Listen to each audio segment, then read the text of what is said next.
অসহায় হতদরিদ্র এক যুবক, যার হজ করার অলৌকিক ঘটনা শুনলে আপনি আশ্চর্য হয়ে যাবেন। আপনাদের মধ্যে অনেকেই আমার সাথে একমত হবেন যে যখনই কোনো মানুষ এক দিলে হজ করার নিয়ত করে, তার তৌফিক থাকুক বা না থাকুক, তার সাথে অলৌকিক কিছু ঘটনা ঘটেই। এই ঘটনাটা একটা সত্য ঘটনা, যেই ঘটনাটা লাহোরে ঘটেছে আজ থেকে 50 বছর পূর্বে। এক দরিদ্র যুবক, যে ছিল দুধ বিক্রেতা, মানুষের বাড়িতে দুধ পৌঁছে দিত। সেই যুবকের হজ করার খুবই ইচ্ছে ছিল।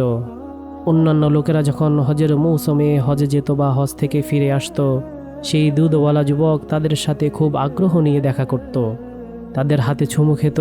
একবার হজের মৌসুমে সে লোকদের জিজ্ঞাসা করতে লাগলো যে, ভাই, কিভাবে হজে যাওয়া যায়?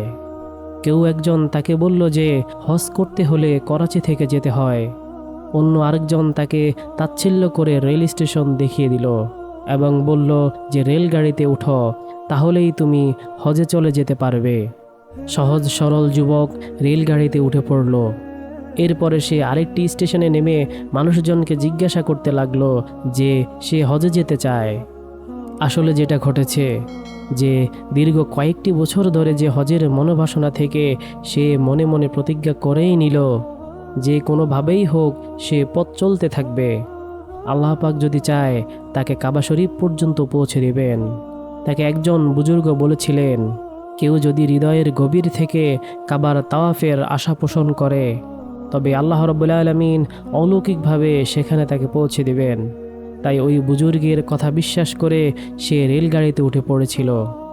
সে কাবাই চলে যাবে। নতুন রেল স্টেশনে নামার পর সে লোকজনকে জিজ্ঞেস করতে লাগলো যে সে কিভাবে হজে যেতে পারে। সে বিভিন্ন মানুষের কাছ থেকে জানতে পারে যে করাচি থেকে জাহাজে করে মানুষ হজে যায়। আপনাদের জানিয়ে রাখি যে সেই সময়ে জাহাজে করে হজ যাত্রাটা খুবই জনপ্রিয় ছিল। এমনইভাবে এই ট্রেন থেকে ওই ট্রেন, ওই ট্রেন থেকে এই ট্রেনে করে বেশ কয়েকটা দিন কাটিয়ে নেওয়ার পর একবার ট্রেনের একজন টিটির দৃষ্টিতে সে আসলো এবং তার এই হজের মনোবাসনা থেকে সেই টিটির মনে তার প্রতি মায়া হলো। তখন ট্রেনের টিটি সেই দুধওয়ালাকে বলল, তুমি আমার সাথে ট্রেনে বসো, আমি তোমাকে করাচি নিয়ে যাব। আর এভাবে সেই একদিন করাচি পৌঁছে গেল। করাচির স্টেশনে পৌঁছে সে লোকদের জিজ্ঞাসা করতে লাগলো, আমি হজে যেতে চাই, কোথা হতে হজে যেতে হয়? তখন কেউ একজন তাকে হাজি ক্যাম্প যাওয়ার রাস্তা দেখিয়ে দেয়, আর সে হাজি ক্যাম্পে চলে যায়। সেখানে তখন বহু মানুষ হজে যাচ্ছিল, কিন্তু এই গরিব বেচারার কাছে টিকিট নাই, পাসপোর্ট নাই, টাকা পয়সা কিছুই নাই, কিন্তু তার অন্তরে হজ করার অনেক বাসনা ছিল। একদিন তার মাথায় একটা চিন্তা এলো যে যেসব কুলিরা হাজি ক্যাম্পের থেকে হজ যাত্রীদের মালপত্র জাহাজে নিয়ে যায়, তাদেরকেই সে জাহাজে ভিতরে ঢুকতে দেওয়া হয়। তাই সে একজন কুলির সাথে বন্ধুত্ব করে ফেলে এবং কুলির ইউনিফর্ম জোগাড় করে সে জাহাজে হজ যাত্রীদের মালপত্র জাহাজে রাখতে শুরু করে। সে কিছুটা রোগা পাতলা থাকায় অনেকেই তাকে কোনো মাল সামানা পারাপারের দায়িত্ব দিতে চাইতো না, কিন্তু সে বলতো যে দেখুন, আমি বিনামূল্যে জাহাজের ভিতরে আপনার মালপত্র দিয়ে আসব। আমি হাজিদের ভালোবাসি, আপনি দয়া করে আপনার মালটা আমার মাথায় তুলে দিন। এভাবে সেই দুধওয়ালা মালামাল রাখার অজুহাতে জাহাজে আসা যাওয়া করতে থাকে। সমস্ত মালামাল জাহাজে রাখা শেষ হলে সে জাহাজের ভিতরে একটি কোণায় লুকিয়ে বসে থাকে আর তার নিজের জামাকাপড় পরে নেয়, কুলির ইউনিফর্মটি পাঠিয়ে দেয়। জাহাজের অন্যান্য হাজিরা তাদের ঘরে নিজের বিছানায় আরাম করে ঘুমোতে থাকে, আর এই বেচারা বাইরে বসে সময় কাটাতে থাকে।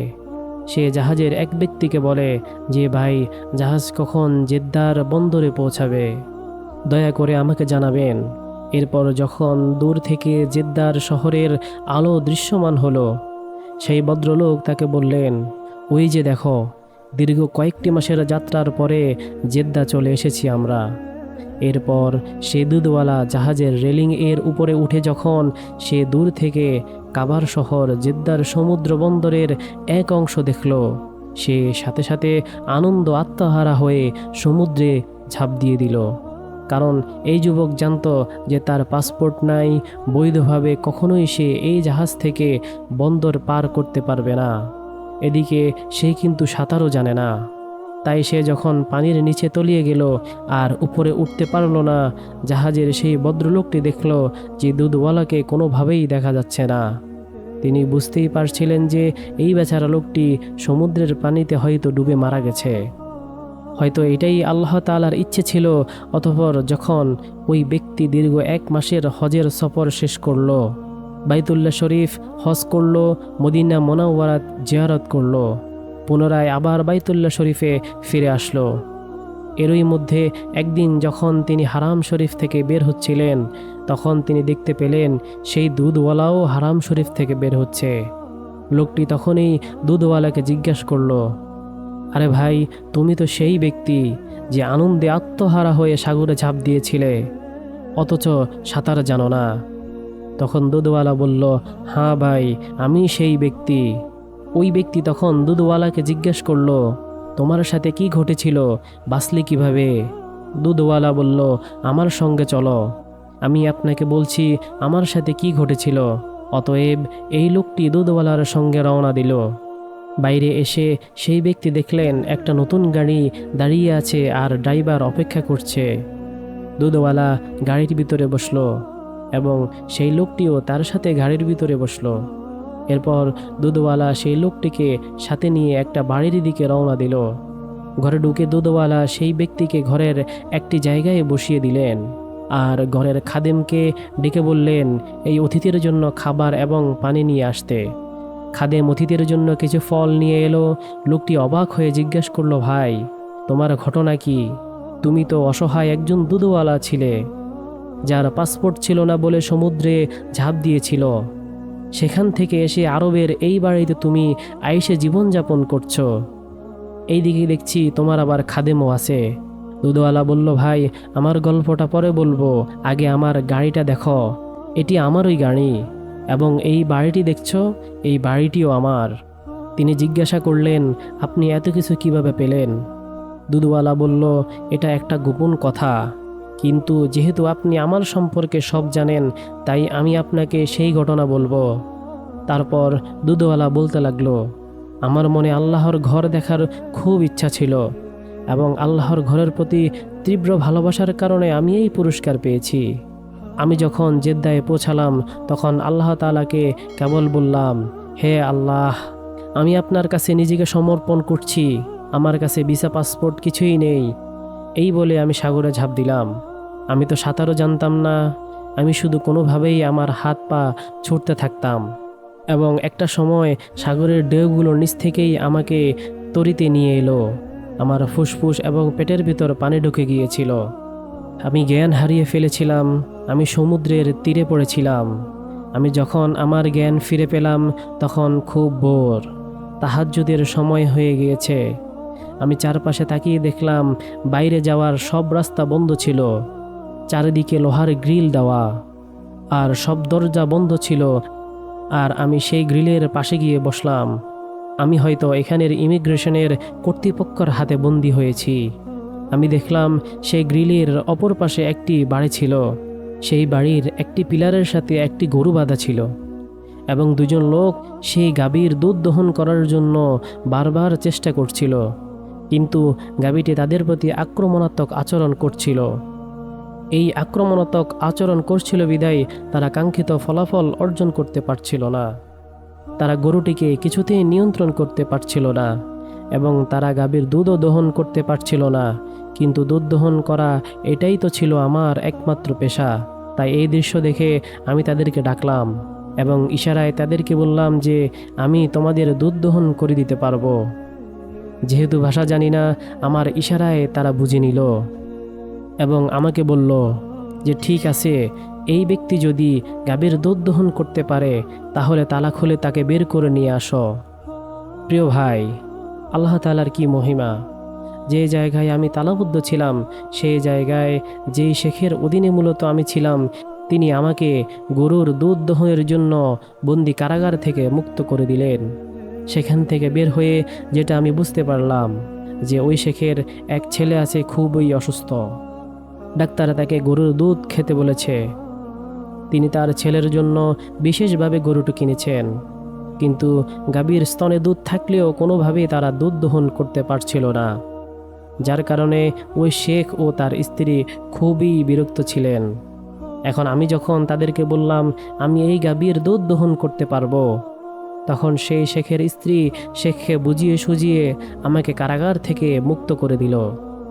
এরপর আমি গাভীটিকে আদর করে তার মাথায় হাত বুলালাম এবং আমার নিজস্ব স্টাইলে তার সাথে কথা বললাম।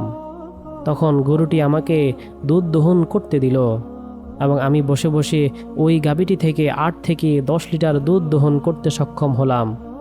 শেখের স্ত্রী তা দেখে খুবই অবাক হয়ে গেলেন, কেননা তারা কেনার পর থেকে এই গরু থেকে 1 থেকে 2 কেজির বেশি দুধ দহন করতে পারেনি। তারপর তিনি বলতে লাগলেন যে এই দুধওয়ালাকে যেতে দিও না। আমি শেখের সাথে যখন দেখা করলাম, শেখ আমাকে জিজ্ঞেস করলেন আপনি কে, কোথা থেকে এসেছেন। আমি তখন সব সত্য খুলে বললাম যে আমি পাকিস্তান থেকে হজ করতে এসেছি, আমি একজন অসহায় দরিদ্র মানুষ। শেখ আমাকে বললেন যে আমি আপনাকে দেশে ফিরে যেতে দেব না। আমি বললাম আমি দুধ দহন করে দেব, ঠিক আছে, তবে আমাকে হজ করতে হবে। আমি যে উদ্দেশ্যে এসেছি তা যদি করতে না পারি তাহলে আমার হৃদয়ে ঠান্ডা হবে না। তারা বলতে লাগলো আপনি এটা নিয়ে চিন্তা করবেন না, আমরা আপনার হজের ব্যবস্থা করছি। পরদিন শেখের স্ত্রী তার বাবাকে ফোনে পুরো ঘটনা বললেন। ওই শেখের স্ত্রীর বাবার আবার 200টি গরু মহিষের খামার ছিল। তিনি সাথে সাথে আমাকে সেই গরু মহিষের খামারের জন্য একজন পার্মানেন্ট সুপারভাইজার হিসাবে নিয়োগ দিয়ে দিলেন। অতঃপর শেখ তার শ্বশুরের খামারের সামনে আমাকে নামিয়ে দিলেন তার গাড়ি দিয়ে। অতঃপর শেখের শ্বশুর আমাকে বলল আমি তোমাকে আমার এখানে রাখবো, তুমি আমার খামারের দায়িত্বে থাকবে, তুমি সকাল সন্ধ্যা আমার গরু মহিষের দুধ দহন করবে এবং নতুন যারা কর্মচারী আছে তাদেরকে শিখিয়ে দিবে। যখন দুধ দহন করার সময় এলো, আমি অল্প সময়ের মধ্যে 20 থেকে 25টি গাভীর দুধ দহন করে দিলাম। তারা এটা দেখে খুব অবাক হলো আর বলতে লাগলো যে এত বেশি দুধ বের করা যায় তা তো আমরা জানতামই না, আজ পর্যন্ত তো আমাদের গরু থেকে এত বেশি দুধ বের হয়নি। তারা বলতে লাগলো তুমি এখানেই থাকো, আমরা তোমাকে যেতে দেব না, আমরা তোমাকে হজ করাবো। আমি তাদেরকে বললাম আমার দেশে ফিরে যেতেই হবে। সেই লোকেরা আমাকে দেশে ফিরিয়ে দিতে রাজি হলো না। তারা বলল তোমাকে এখানেই থাকতে হবে। আমি বললাম দেশে আমার স্ত্রী সন্তান আছে। তারা বলল তুমি এটা নিয়ে কোনো চিন্তা করো না, আমি একটি নতুন বাড়ি বানিয়েছি, এই বাড়িটি আমি তোমাকে দিয়ে দিচ্ছি। আর এই যে আমার গাড়িটা দেখছ, আমি এই গাড়িটা নতুন কিনেছি, আমি তোমাকে এই গাড়িটি উপহার হিসেবে দিচ্ছি। এখন তুমি আমাকে তোমার স্ত্রী সন্তানদের নাম এবং ঠিকানা বলো, আমি তাদের কাছে খবর পাঠিয়ে দিচ্ছি পরবর্তী জাহাজে তোমার স্ত্রী সন্তানরা 1 মাসের মধ্যে এখানে এসে পৌঁছে যাবে। তুমি তোমার স্ত্রী সন্তানদেরকে নিয়েও হজ করতে পারবে, এমনকি তুমি চাইলে প্রতি বছর এখানে হজ করতে পারবে।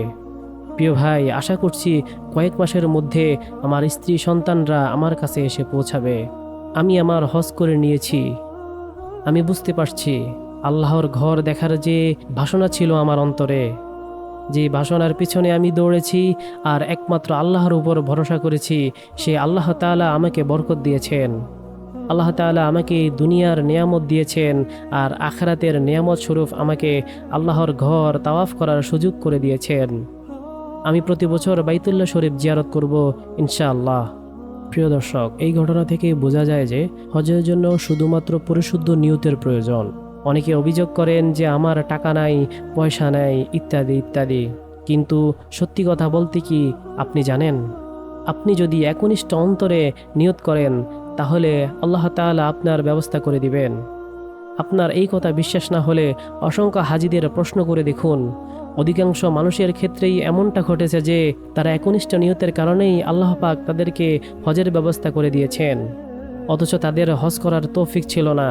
আপনার সাথেও যদি এমনটা হয়ে থাকে তাহলে আমাদের কমেন্ট বক্সে জানাবেন।